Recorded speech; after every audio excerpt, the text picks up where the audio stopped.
New Yorkers. Short stories by O. Henry. The Christmas Presents. $1.87. That was all.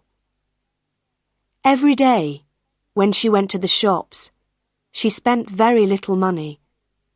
She bought the cheapest meat, the cheapest vegetables, and when she was tired, she still walked round and round the shops to find the cheapest food. She saved every cent possible. Della counted the money again. There was no mistake. $1.87. That was all. And the next day was Christmas. She couldn't do anything about it. She could only sit down and cry. So she sat there, in the poor little room, and she cried. Della lived in this poor little room in New York with her husband, James Dillingham Young. They also had a bedroom and a kitchen and a bathroom, all poor little rooms. James Dillingham Young was lucky because he had a job, but it was not a good job. These rooms took most of his money. Della tried to find work, but times were bad, and there was no work for her. But when Mr. James Dillingham Young came home to his rooms, Mrs. James Dillingham Young called him Jim and put her arms round him, and that was good. Della stopped crying, and she washed her face. She stood by the window and looked out at a grey cat on a grey wall in the grey road. Tomorrow was Christmas Day, and she had only $1.87 to buy Jim a Christmas present. Her Jim. She wanted very much to buy him something really fine, something to show how much she loved him. Suddenly, Della turned round and ran over to look in the glass on the wall. Her eyes were bright. Now, the James Dillingham Youngs had two very special things. One was Jim's gold watch. It once belonged to his father, and before that, to his grandfather. The other special thing was Della's hair. Quickly, Della let down her beautiful long hair. It fell down her back, and it was almost like a coat around her. Then she put her hair up again, quickly. For a second or two, she stood still and cried a little. Then she put on her old brown coat and her old brown hat, turned and left the room. She went downstairs and out into the road, and her eyes were bright. She walked along by the shops and stopped when she came to a door with Madame Eloise, hair, on it. Inside there was a fat woman. She did not look like an Eloise. "Will you buy my hair?" Della asked. "I buy hair," Madame replied. "Take your hat off, then, and show me your hair." The beautiful brown hair fell down. $20, Madame said, and she touched the hair with her hand. "Quick, cut it off. Give me the money," Della said. The next 2 hours went quickly. Della was happy because she was looking round the shops for Jim's present. At last she found it. It was a gold chain for the watch. Jim loved his watch, but it had no chain. When Della saw this gold chain, she knew immediately that it was right for Jim. She must have it. The shop took $21 from her for it, and she hurried home with the 87 cents. When she arrived there, she looked at her very short hair in the glass. "What can I do with it?" she thought. For the next half an hour, she was very busy. Then she looked again in the glass. Her hair was now in very small curls all over her head. "Oh dear, I look like a schoolgirl," she said to herself. "What's Jim going to say when he sees me?" At 7 o'clock, the dinner was nearly ready, and Della was waiting. "Oh, I hope he thinks that I'm still beautiful," she thought. The door opened, and Jim came in and closed it. He looked very thin, and he needed a new coat. His eyes were on Della. She could not understand the look on his face, and she was afraid. He was not angry or surprised. He just watched her, with that strange look on his face. Della ran to him. "Jim," she cried, "don't look at me like that. I sold my hair because I wanted to give you a present. It will soon be long again. I had to do it, Jim. Say Happy Christmas, please. I have a wonderful present for you." "You've cut off your hair?" asked Jim. "Yes, I cut it off and sold it," Della said. "But don't you love me any more, Jim? I'm still me." Jim looked round the room. "You say your hair has gone?" he said, almost stupidly. "Yes, I told you, because I love you. Shall I get the dinner now, Jim?" Suddenly, Jim put his arms round his Della. Then he took something from his pocket and put it on the table. "I love you, Della," he said. "It doesn't matter if your hair is short or long, but if you open that, you'll see why I was unhappy at first." Excited, Della pulled off the paper. Then she gave a little scream of happiness. But a second later, there were cries of unhappiness. Because there were the combs for her beautiful hair. When she first saw these combs in the shop window, she wanted them. They were beautiful combs, expensive combs, and now they were her combs. But she no longer had her hair. Della picked them up and held them. Her eyes were full of love. "But my hair will soon be long again, Jim." And then Della remembered. She jumped up and cried, "Oh! Oh!" She ran to get Jim's beautiful present, and she held it out to him. "Isn't it lovely, Jim? I looked everywhere for it. Now you'll want to look at your watch 100 times a day. Give it to me. Give me your watch, Jim. Let's see it with its new chain." But Jim did not do this. He sat down, put his hands behind his head, and he smiled.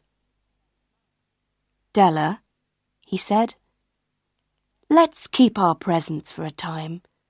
They're so nice. You see, I sold the watch to get the money to buy your combs. And now, let's have dinner." And this was the story of two young people who were very much in love. Soapy's Choice. Soapy sat on a seat in Madison Square, New York, and looked up at the sky. A dead leaf fell onto his arm. Winter was coming, and Soapy knew that he must make his plans. He moved unhappily on his seat. He wanted 3 months in a nice, warm prison, with food and good friends. This was how he usually spent his winters. And now it was time, because, at night on his seat in the square, 3 newspapers did not keep out the cold. So Soapy decided to go to prison, and at once began to try his first plan. It was usually easy. He ate dinner in an expensive restaurant. Then he told them he had no money, and they called a policeman. Nice and easy, with no trouble. So Soapy left his seat and walked slowly along the street. Soon he came to a bright restaurant on Broadway. Ah, this was all right. He just had to get to a table in the restaurant and sit down.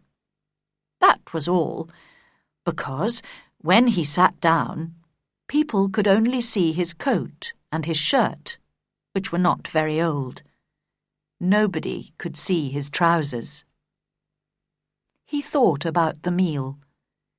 Not too expensive, but good. But when Soapy went into the restaurant, the waiter saw Soapy's dirty old trousers and terrible shoes. Strong hands turned him round and helped him out into the street again. So now he had to think of something different. Soapy walked away from Broadway, and soon he found himself on 6th Avenue.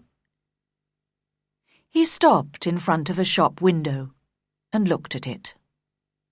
It was nice and bright, and everybody in the street could see him. Slowly and carefully, he picked up a stone and threw it at the window. The glass broke with a loud noise. People ran round the corner, and Soapy was happy, because the man in front was a policeman. Soapy did not move. He stood there with his hands in his pockets, and he smiled. "I'll soon be in prison now," he thought. The policeman came up to Soapy. "Who did that?" he asked. "Perhaps I did," Soapy replied. But the policeman knew that people who break windows do not stop to talk to policemen. They run away. And just then, the policeman saw another man who was running to catch a bus. So the policeman ran after him. Soapy watched for a minute. Then he walked away. No luck again. He began to feel cross, but on the opposite side of the road, he saw a little restaurant. Ah, that'll be all right, he thought, and he went in. This time, nobody looked at his trousers and his shoes. He enjoyed his meal, and then he looked up at the waiter, smiled, and said, "I haven't got any money, you know. Now, call the police. And do it quickly. I'm tired." "No police for you," the waiter answered. "Hey, Joe!" Another waiter came, and together they threw Soapy out into the cold street. Soapy lay there, very angry. With difficulty, he stood up. His nice, warm prison was still far away, and Soapy was very unhappy. He felt worse because a policeman who was standing near laughed and walked away. Soapy moved on, but he walked for a long time before he tried again. This time it looked easy. A nice young woman was standing in front of a shop window. Not very far away, there was also a policeman. Soapy moved nearer to the young woman. He saw that the policeman was watching him. Then he said to the young woman with a smile, "Why don't you come with me, my dear? I can give you a good time." The young woman moved away a little and looked more carefully into the shop window. Soapy looked at the policeman. Yes, he was still watching. Then he spoke to the young woman again.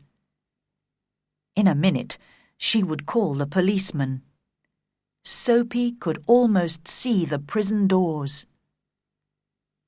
Suddenly, the young woman took hold of his arm. "Okay," she said happily.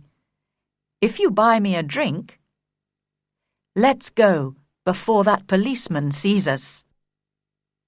And poor Soapy walked away with the young woman who still held on to his arm.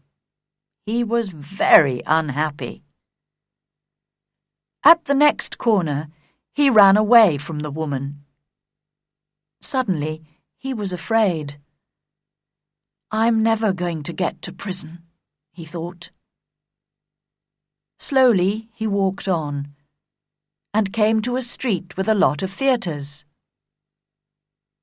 There were a lot of people there, rich people in their best clothes. Soapy had to do something to get to prison. He did not want to spend another night on his seat in Madison Square. What could he do? Then he saw a policeman near him. So he began to sing and shout and make a lot of noise. This time they must send him to prison. But the policeman turned his back to Soapy and said to a man who was standing near, "He's had too much to drink, but he's not dangerous. We'll leave him alone tonight." What was the matter with the police? Soapy was really unhappy now. But he stopped making a noise. How could he get to prison? The wind was cold, and he pulled his thin coat around him. But just then, inside a shop, he saw a man with an expensive umbrella. The man put his umbrella down near the door and took out a cigarette. Soapy went into the shop, picked up the umbrella, and slowly he began to walk away. The man came quickly after him. "That's my umbrella," he said. "Oh, is it?" Soapy replied. "Then why don't you call a policeman? I took it, and you say it's your umbrella. Go on then. Call a policeman. Look, there's one on the corner." The umbrella man looked unhappy. "Well, you know, perhaps I've made a mistake. I took it from a restaurant this morning. If it's yours, well, I'm very sorry." "Of course it's my umbrella," Soapy said. The policeman looked at them, and the umbrella man walked away. The policeman went to help a beautiful young girl to cross the road. Soapy was really angry now. He threw the umbrella away and said many bad things about policemen. Just because he wanted to go to prison, they did not want to send him there. He could do nothing wrong. He began to walk back to Madison Square and home, his seat. But on a quiet corner, Soapy suddenly stopped. Here, in the middle of the city, was a beautiful old church. Through one purple window, he could see a soft light, and sweet music was coming from inside the church. The moon was high in the sky, and everything was quiet. For a few seconds, it was like a country church, and Soapy remembered other, happier days. He thought of the days when he had a mother, and friends, and beautiful things in his life. Then he thought about his life now, the empty days, the dead plans. And then a wonderful thing happened. Soapy decided to change his life and be a new man. Tomorrow, he said to himself, I'll go into town and find work. My life will be good again. I'll be somebody important. Everything will be different. Soapy felt a hand on his arm.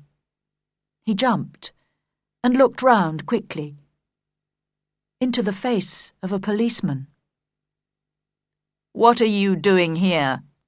asked the policeman. "Nothing," Soapy answered.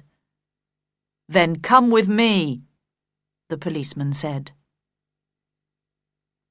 3 months in prison, they told Soapy the next day. A walk in amnesia. That morning, my wife and I said our usual goodbyes. She left her second cup of tea, and she followed me to the front door. She did this every day. She took from my coat a hair which was not there, and she told me to be careful. She always did this. I closed the door, and she went back to her tea. I am a lawyer, and I work very hard. My friend, Dr. Volney, told me not to work so hard. "You'll be ill," he said. "A lot of people who work too hard get very tired, and suddenly they forget who they are. They can't remember anything. It's called amnesia. You need a change and a rest." "But I do rest," I replied. "On Thursday nights my wife and I play a game of cards, and on Sundays she reads me her weekly letter from her mother." That morning, when I was walking to work, I thought about Dr. Volney's words. I was feeling very well and pleased with life. When I woke up, I was on a train and feeling very uncomfortable after a long sleep. I sat back in my seat and I tried to think. After a long time, I said to myself, "I must have a name." I looked in my pockets. No letter, no papers, nothing with my name on. But I found $3,000. I must be someone, I thought. The train was crowded with men who were all very friendly. One of them came and sat next to me. "Hi, my name's R.P. Boulder, Boulder & Son from Missouri. You're going to the meeting in New York, of course. What's your name?" I had to reply to him, so I said quickly, "Edward Pinkhammer, from Cornopolis, Kansas." He was reading a newspaper, but every few minutes he looked up from it to talk to me. I understood from his conversation that he was a druggist, and he thought that I was a druggist too. "Are all these men druggists?" I asked. "Yes, they are," he answered. "Like us, they're all going to the yearly meeting in New York." After a time, he held out his newspaper to me. "Look at that," he said. "Here's another of those men who run away and then say that they have forgotten who they are. A man gets tired of his business and his family, and he wants to have a good time. He goes away somewhere, and when they find him, he says that he doesn't know who he is and that he can't remember anything." I took the paper and read this. Denver, June 12th. Elwyn C. Belford, an important lawyer in the town, left home 3 days ago and has not come back. Just before he left, he took out a lot of money from his bank. Nobody has seen him since that day. He is a quiet man who enjoys his work and is happily married.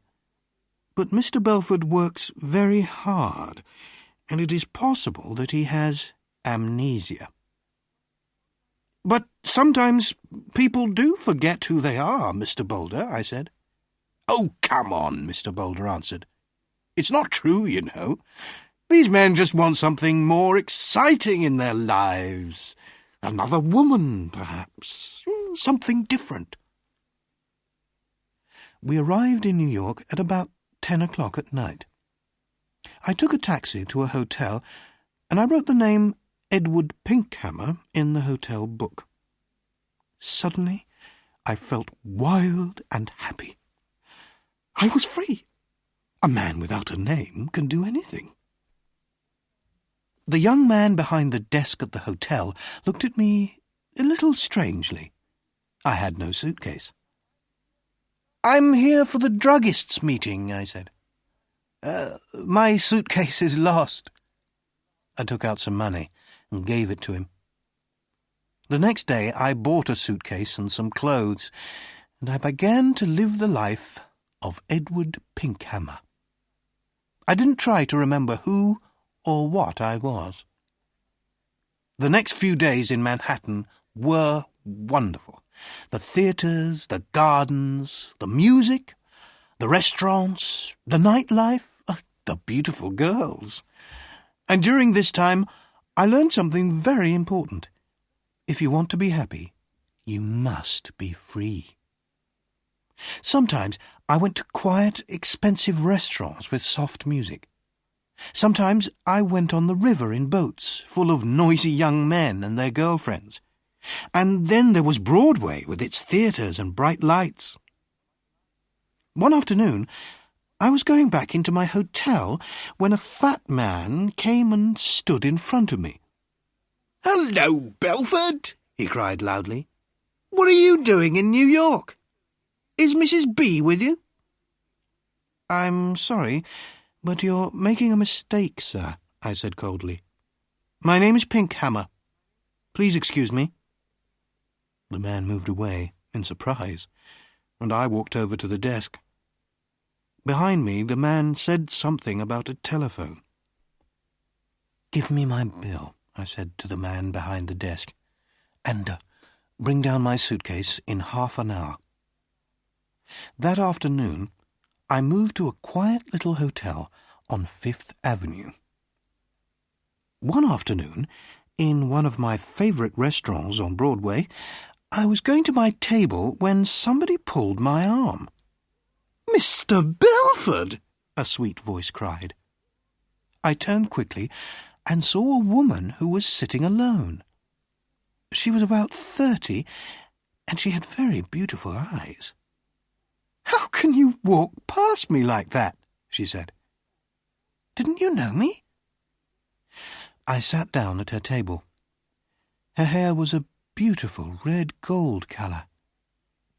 "Are you sure you know me?" I asked. "No," she smiled. "I never really knew you." "Well, my name is Edward Pinkhammer," I said, "and I'm from Kansas." "So "You haven't brought Mrs. Belford with you, then," she said, and she laughed. "You haven't changed much in 15 years, Elwyn." Her wonderful eyes looked carefully at my face. "No," she said quietly. "You haven't forgotten. I told you that you could never forget." "I'm sorry," I answered, "but that's the trouble. I have forgotten. I've forgotten everything." She laughed. "Did you know that I married 6 months after you did? It was in all the newspapers." She was silent for a minute. Then she looked up at me again.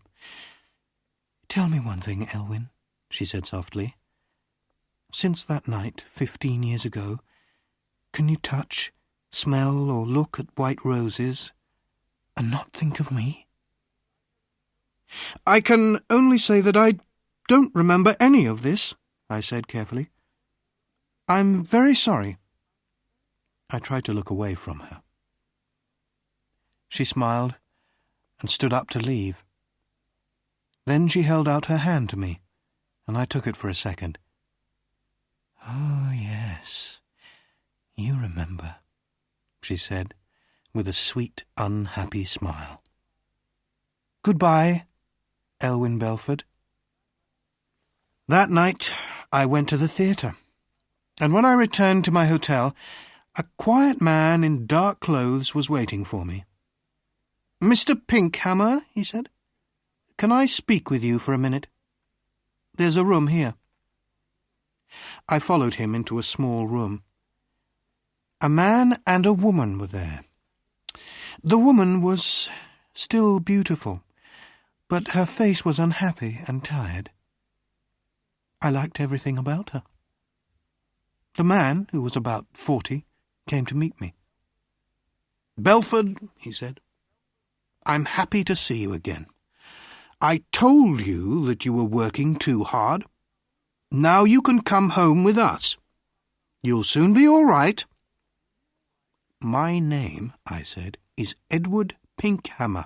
I've never seen you before in my life." The woman cried out, "Oh, Elwyn! Elwyn! I'm your wife!" She put her arms around me, but I pushed them away. "Oh, Dr. Volney, what is the matter with him?" the woman cried. "Go to your room," the doctor said to her. "You'll soon be well again." The woman left, and so did the man in the dark clothes.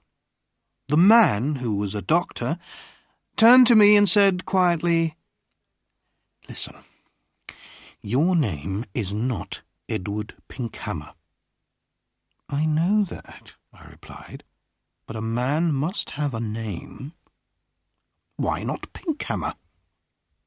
"Your name," the doctor said, "is Elwyn Belford. You are one of the best lawyers in Denver, and that woman is your wife." "She's a very fine woman," I said, after a minute. "I love the colour of her hair."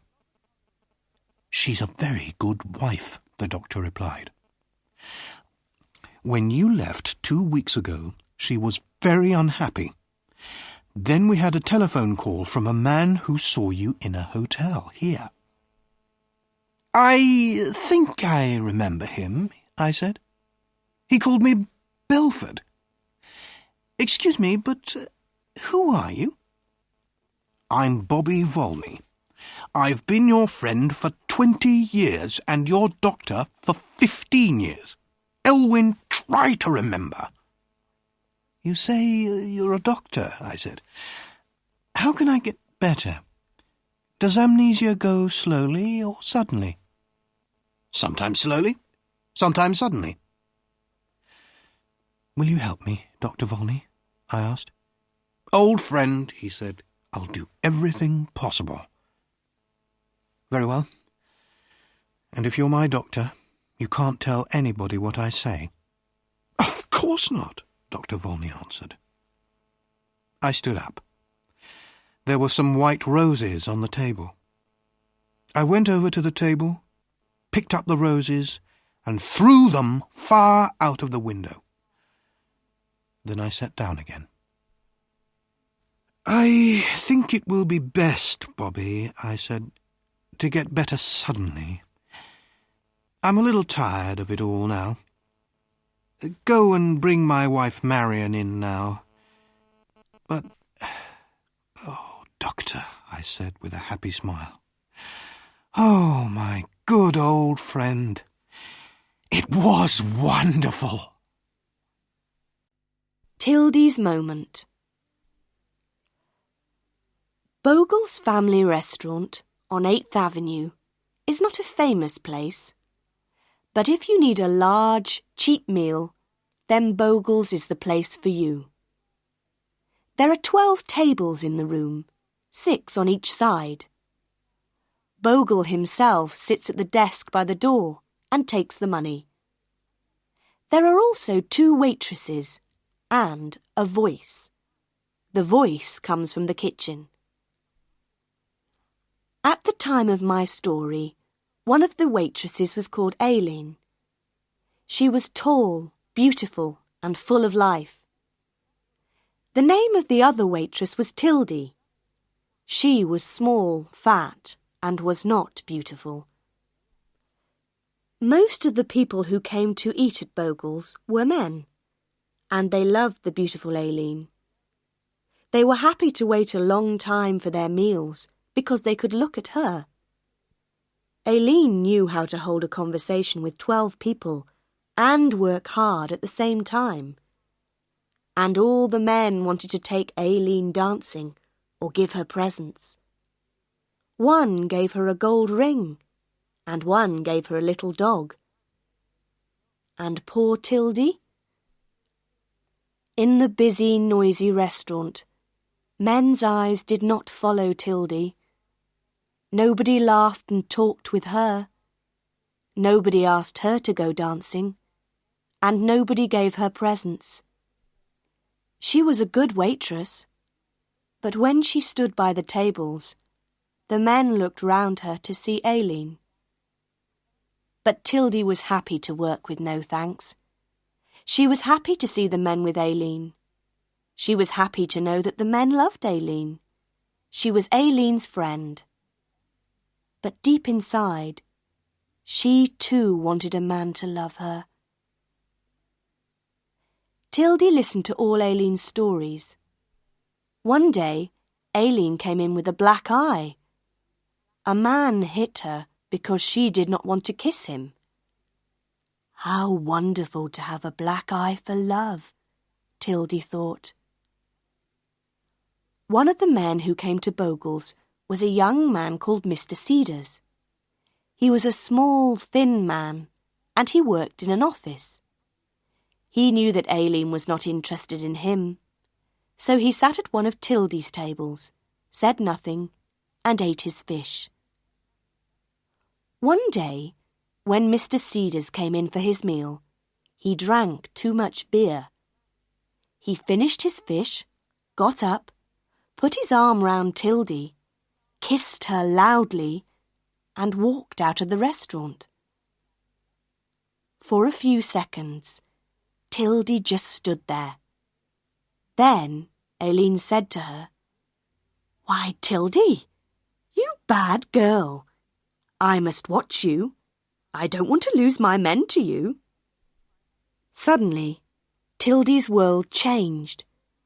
She understood now that men could like her and want her as much as Aileen. She, Tildy, could have a love life too. Her eyes were bright and her face was pink. She wanted to tell everybody her secret. When the restaurant was quiet, she went and stood by Bogle's desk. "Do you know what a man in the restaurant did to me today?" she said. "He put his arm round me and he kissed me." "Really?" Bogle answered. This was good for business. "Next week you'll get $1 a week more." And when, in the evening, the restaurant was busy again, Tildy put down the food on the tables and said quietly, Do you know what a man in the restaurant did to me today? He put his arm round me and kissed me. Some of the men in the restaurant were surprised. Some of them said, "Well done." Men began to smile and say nice things to her. Tildy was very happy. Love was now possible in her grey life. For 2 days, Mr. Cedars did not come again, and in that time, Tildy was a different woman. She wore bright clothes, did her hair differently, and she looked taller and thinner. Now she was a real woman because someone loved her. She felt excited and a little afraid. What would Mr. Cedars do the next time he came in? At 4 o'clock in the afternoon of the 3rd day, Mr. Cedars came in. There were no people at the tables, and Aileen and Tildy were working at the back of the restaurant. Mr. Cedars walked up to them. Tildy looked at him, and she could not speak. Mr. Cedars' face was very red, and he looked uncomfortable. "Miss Tildy," he said, "I want to say that I'm sorry for what I did to you a few days ago. It was the drink, you see. I didn't know what I was doing. I'm very sorry." And Mr. Cedars left. But Tildy ran into the kitchen and she began to cry. She could not stop crying. She was no longer beautiful. No man loved her. No man wanted her. The kiss meant nothing to Mr. Cedars. Tildy did not like him very much, but the kiss was important to her. And now there was nothing. But she still had her friend, and Aileen put her arm round Tildy. Aileen did not really understand, but she said, "Don't be unhappy, Tildy. That little Cedars has got a face like a dead potato. He's nothing. A real man never says sorry." The Memento.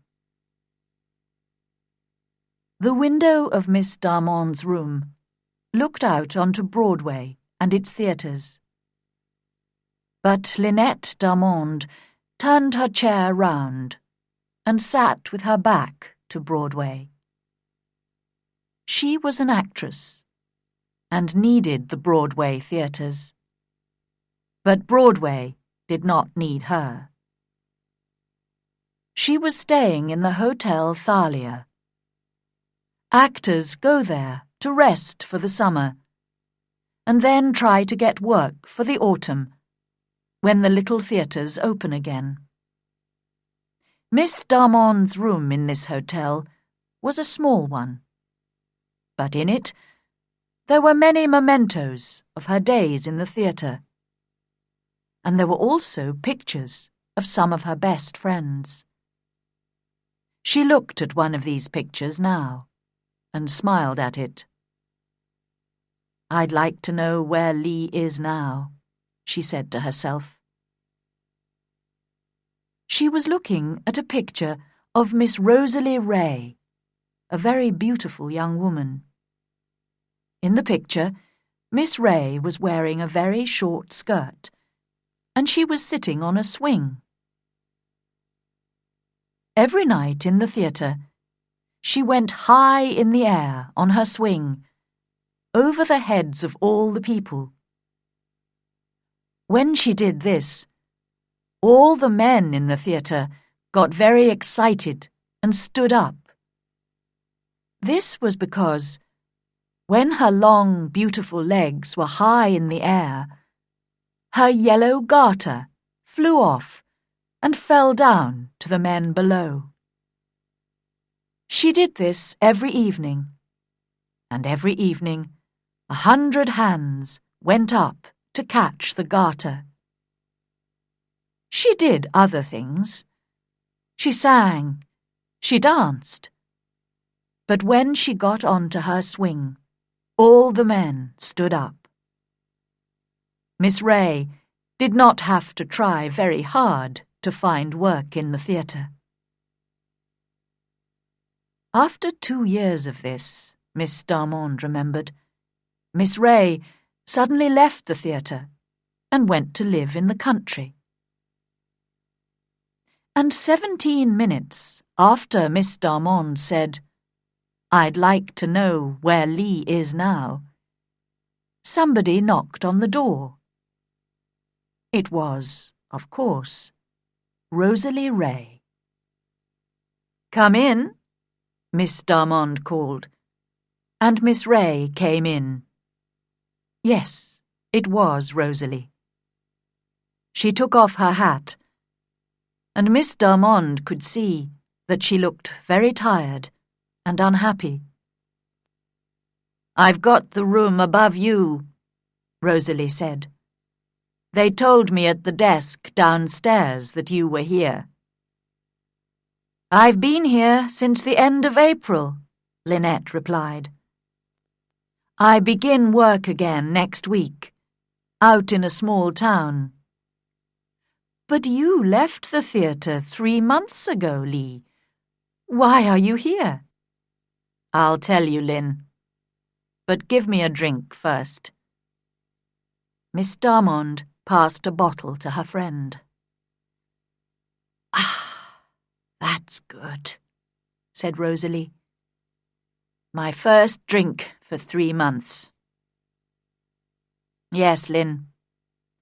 I left the theatre because I was tired of the life. And because I was tired of men. Well, the men who come to the theatre. You know we have to fight them off all the time. They're animals. They ask you to go out with them. They buy you a drink or two. And then they think that they can do what they want. It's terrible. And we work hard. We get very little money for it. We wait to get to the top. And it never happens. But most of all, I left because of the men. Well, I saved $200. And when summer came, I left the theatre and went to a little village by the sea on Long Island. I planned to stay there for the summer, and then learn how to be a better actress. But there was another person who was staying in the same house. The Reverend Arthur Lyle. Yes, Lynn, a man of the church. When I saw him for the first time, I fell in love with him at once. He was a fine man, and he had a wonderful voice. Well, it's only a short story, Lynn. A month later, we decided to marry. We planned to live in a little house near the church, with lots of flowers and animals. No, I didn't tell him that I was an actress. I wanted to forget it and to put that life behind me. Oh, I was happy. I went to church. I helped the women in the village. Arthur and I went for long walks. And that little village was the best place in the world. I wanted to live there forever. But one morning, the old woman who worked in the house began to talk about Arthur. She thought that he was wonderful too. But then she told me that Arthur was in love once before, and that it ended unhappily. She said that in his desk he kept a memento, something which belonged to the girl. Sometimes he took it out and looked at it, but she didn't know what it was, and his desk was locked. That afternoon, I asked him about it. "Ida," he said. Of course, I used my real name there. "It was before I knew you, and I never met her. It was different from my love for you." "Was she beautiful?" I asked. "She was very beautiful," replied Arthur. "Did you see her often?"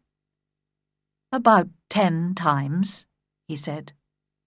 "And this memento, did she send it to you?" "It came to me from her," he said. "Why did you never meet her?" I asked. "She was far above me," he answered. "But Ida, it's finished. You're not angry, are you?" "Why, no. I love you 10 times more than before." And I did, Lynn. Can you understand that? What a beautiful love that was. He never met her, never spoke to her, but he loved her and wanted nothing from her. He was different from other men, I thought. A really good man. About 4 o'clock that afternoon, Arthur had to go out. The door of his room was open. His desk was unlocked, and I decided to look at this memento. I opened the desk, and slowly I took out the box and opened it. I took one look at that memento, and then I went to my room and packed my suitcase. My wonderful Arthur, this really good man, was no different from all the other men. "But, Lee, what was in the box?" Miss Darmond asked. "It was one of my yellow garters," cried Miss Ray.